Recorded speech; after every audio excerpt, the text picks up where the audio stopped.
Last time we made a vegetable farm and we got our tree farm planting its own saplings. We also completed all of the quests in the Create Basics chapter of the quest book. We also automated our iron production even though it's still really slow, thoroughly checked that the corpse mod is working, just for science, and I suggested that I might update my cobble generator into something much bigger and better in this episode. So in this episode we completely failed to do pretty much anything with our cobble generator, and instead we make a tunnel boring machine, and we start building our underground railway network, including our very own tube station complete with working lift, actual railway tracks, and of course a tube train to go on them. I'm Plod Plod and this is Mr. Beardstone's Perfect World mod pack.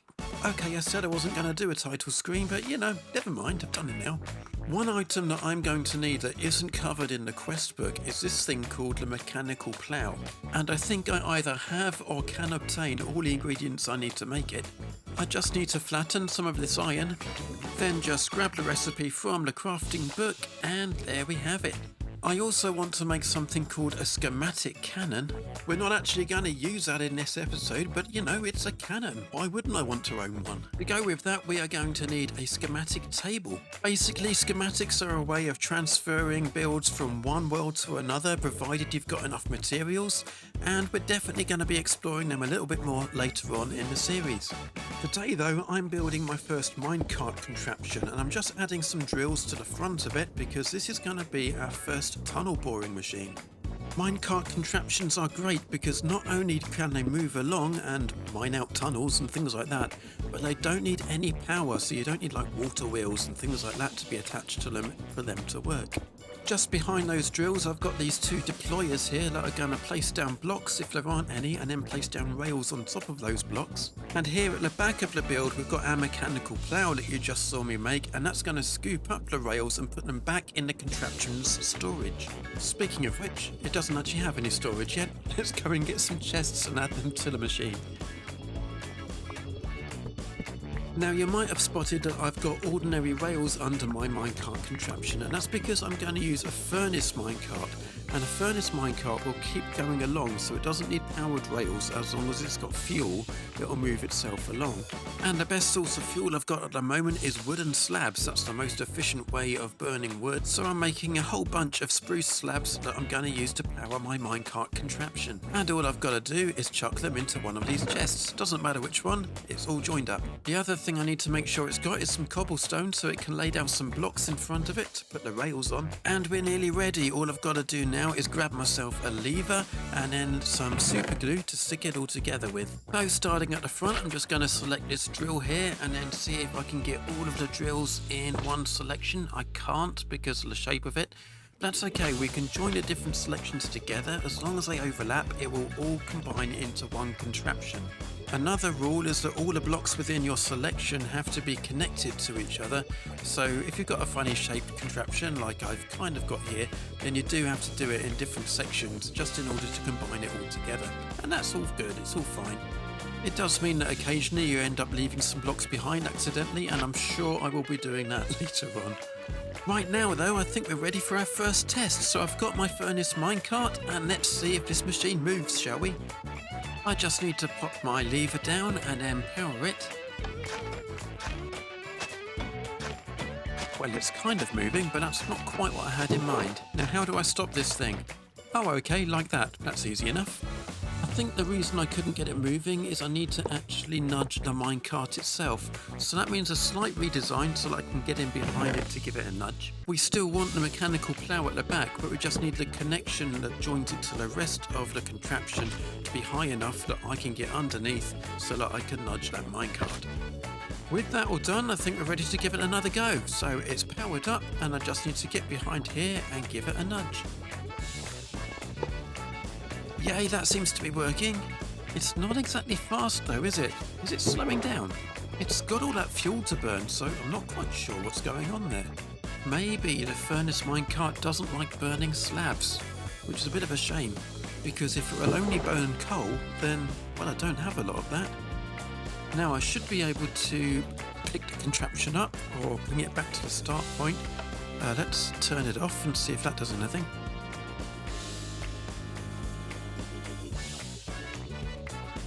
What if I remove the minecart? Will that do it? Did that go the way you thought it was going to go? Nope. Well, after a bit of poking around, I think I've got things a bit sorted, so I've come down to the caves to give it a proper try out. And yes, the seals that I used to share the island with have decided that they're going to take up refuge all the way down here. I mean, they are safe from the whales down here after all. Not entirely sure how they got down here though. But anyway, I'm going to place some rails down here. I've decided just to stick with the normal rails for now because I can keep pushing the machine along manually for a little bit. Then I just need to grab the cart assembler out of my inventory. And now I can place down the contraption itself. Then I just have to chuck the lever down here and power it. And we're ready to give the whole thing a nudge and set it off on its first proper journey.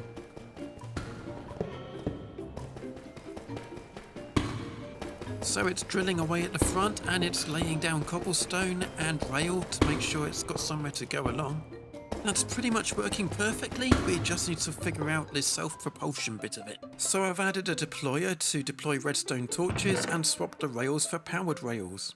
Let's just borrow a redstone torch from here to switch it on, and that deployer at the front seems to work okay. And at the back, of course, we've added another mechanical plough to scoop up those torches. So now let's get in behind the minecart and give the thing a shove, and hopefully it should be on its merry way.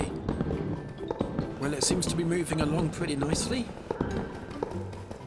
And now it's hit the wall, so it's actually mining through the rock, that's why it's slowed down a bit. But it's doing its thing. We've made ourselves a fully automatic tunnel boring machine, and I'm really pleased with that.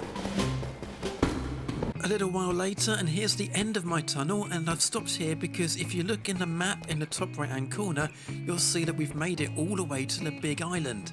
Now I was going to chuck in a montage of the machine digging all this tunnel out, but frankly that would have been boring. Yeah, see what I did there?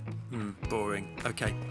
For now though, I've got a very long walk all the way back to base, and hopefully it won't be a walk for too much longer because I want to build a better transport method down here. And I'm saying that as if it's some kind of mystery, but you've seen the title of the video and the thumbnail and the opening bit where I told you what I'm going to do, so you know exactly what I'm going to do along here. First though, I'm going to mine some of this stuff because it's here and why not. I'm also going to help myself to some of these, and these, and these. Mining contraptions don't have to mine horizontally though, we can make a vertical one as well, so that's what I'm doing over here. First I need to get some power in place though, so a few of these big water wheels ought to do the trick. And then the usual tricks with the big and small cogs in order to speed up that power to give us some decent rotation speed. And I'm connecting all of that to this rope pulley. What we also need connected is this gear shift, and that lets me flick the lever and then the rope comes down and I can flick the lever again and it goes back up again. Magic! But we don't want to just connect a single block to it and watch it go up and down. We've got far more exciting things to be doing. Bring on the drills! There we go, a 4x4 square of them, and I'm just going to glue them all together. And now let's watch this thing do its stuff.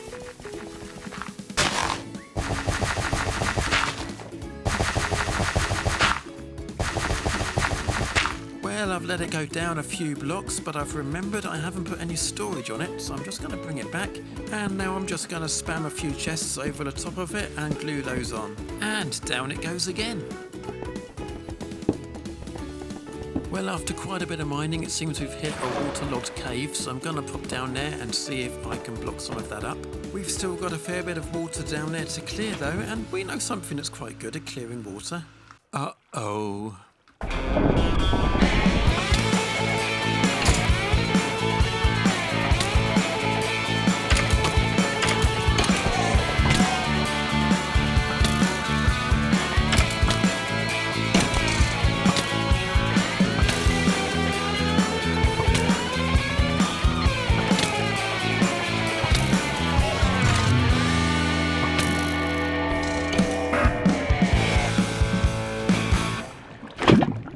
I'm thinking we need to do something about the floor in this building because we've got the walls and the ceiling and the roof all sorted, but we never actually sorted the floor.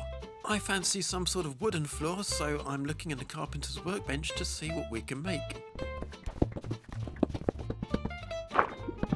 Well, I really like the idea of these herringbone tiles, but those edges are really pixelated, aren't they? Those diagonal bits, I don't think I like that. It's a little bit better from a distance, but I'm really not too sure. Well, this one is a slight variation on the same theme, but it's still got those pixelated diagonal edges, and I'm really not keen on them.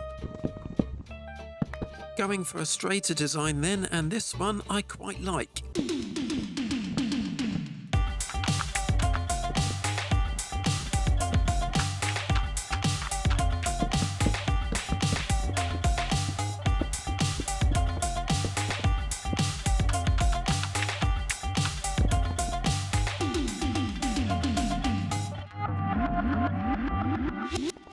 Okay, so back to our big vertical hole, and having made it, I now want to cover it up.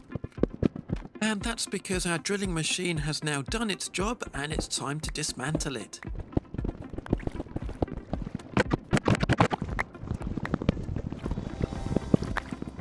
I'm gonna dump all the stuff in this input chest that I've added to the storage system. It just makes it a bit easier than having to go inside every time.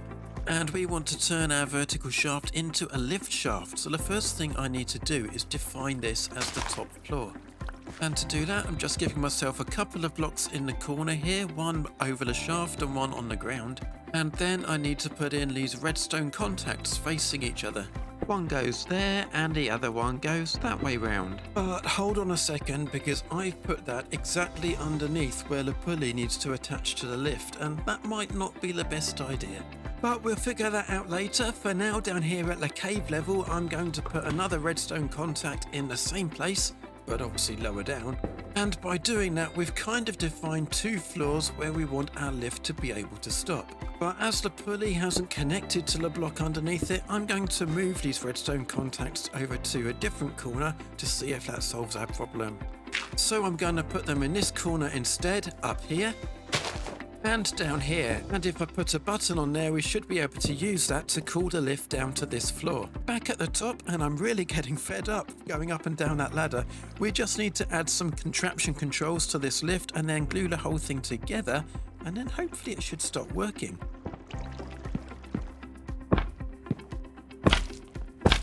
So if I click on the pulley, it should add a rope that goes down and forms a lift. Maybe I need to click it on the side. It's not working. And it turns out the reason it's not working is because I need to turn this rope pulley into an elevator pulley. And it turns out the rope pulley isn't even involved in the elevator pulley recipe. We just need an iron sheet, a kelp block and some brass casing. So we just plonk this on the end here where the rope pulley was. And nothing seems to be happening. I'll try clicking on it. Nope. Maybe it's going the wrong way. Let's flick the lever and try again. Oh wait, it's facing the wrong way. It's not even connected. Oh, we can sort that out. So now we give it a click. And that's what we were looking for. So now we can see that we are on level 1. And if I scroll on this, we should be able to get to level 0. Yep, there it is. And click and down we go. Wow, this thing's pretty fast. Ooh, I like the way it slows down at the end and stops with a satisfying thunk. So now we should be able to send the lift on its way back up again, all the way up there to the surface. We just switch the control back to level 1 and give it another click, and yes, off we go again. Now we can give this floor a name by clicking on the elevator contact. For now I'll call this the ground floor, and if I wander back over to our lift controls, we can see the name is over here now as well. So down at the cave level I'm going to do the same thing, but I'm not going to call this cave, I'm going to call this platform. And I'm actually going to rename my ground floor to surface. One more thing I want to test is that I can send the lift away and call it back again. So if I set the controls to go back up to the ground but don't step on the lift, and then we'll see if we can call it back. I really don't want to fall down there. I am going to go down there though, because I want to make another floor all the way down at bedrock level. I've filled in the bottom to make it level, so let's call the lift down here now, shall we, and see if this works.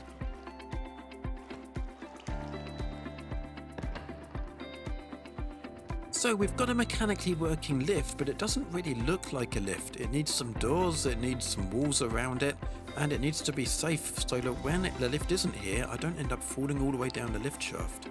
There's a whole load of doors that are in this pack, but I want to find some that will look and work a bit like the sliding doors you'd normally see on a lift. Before I put any doors on though, I want to swap out this floor, and I've come up with a block that I want to use, but I can't seem to break the floor that's already there. Oh, this might help. Rookie error. Now I can break this floor out, and I'm gonna replace it with this weathered cobblestone because that has the kind of dusty, weathered, nondescript look that lift floors tend to have. I mean, have you ever studied a lift floor? They're not that interesting. In fact, seeing those in place, I'm not really keen on them, so I'm gonna swap them out for sanded cobblestone instead, which does kind of the same job. These are the doors I've settled with for now. I'm not really happy with them, but they're the only sliding doors really that I can obtain right now.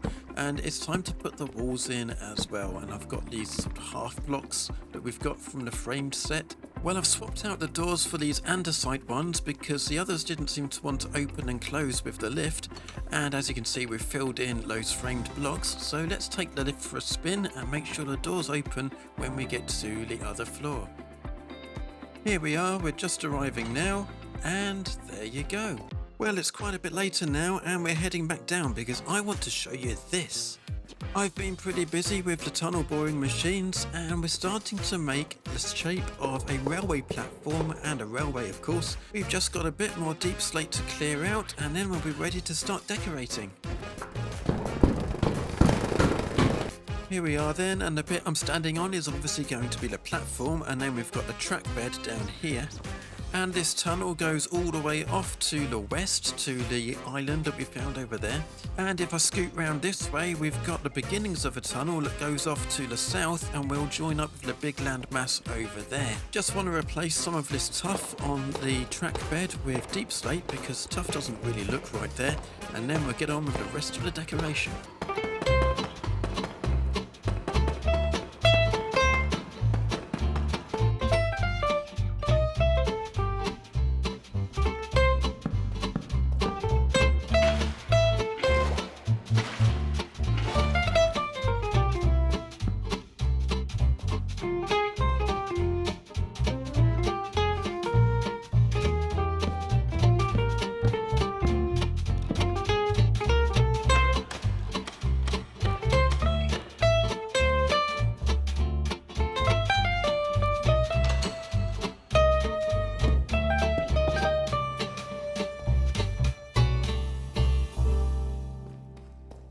Having made a station, we now need to make a railway to go inside it, and to do that we need to deploy some iron nuggets onto some stone slabs. And then they need to be squashed in order to be turned into proper railway, like this stuff. So now we just place our first bit of rail, click on it again, and we can expand it along as long as we've got the rail to expand it to. Having made the rail, we now need to make use of the crushing wheels that we made at the end of the last episode. They are going to need some power to work, so we're going to expand this water wheel here to make sure we've got plenty of it. So that's my crushing wheel setup done, but I need to be able to put some items in the top of it, so I'm going to make a little platform so that I can get up there in order to do that. And what I need to crush in here is some obsidian, so I'll just chuck it in the top and we'll see what happens.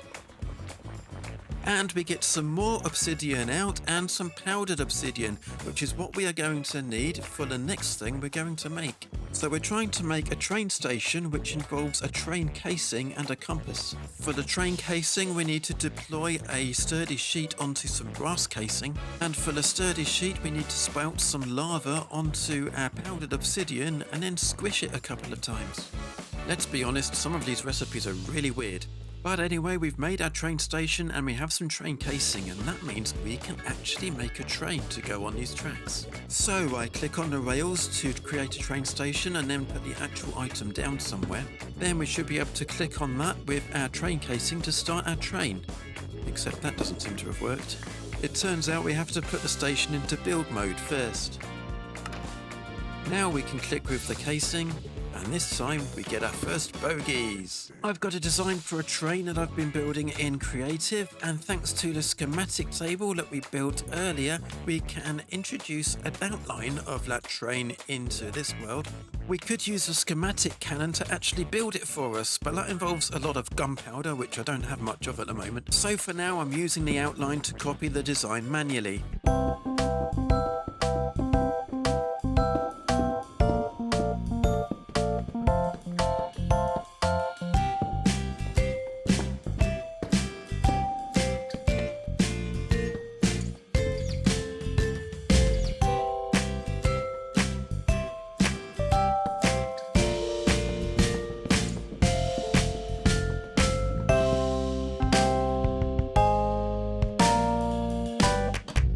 And that's our train station and our train all done. And next time we'll try and make the train move.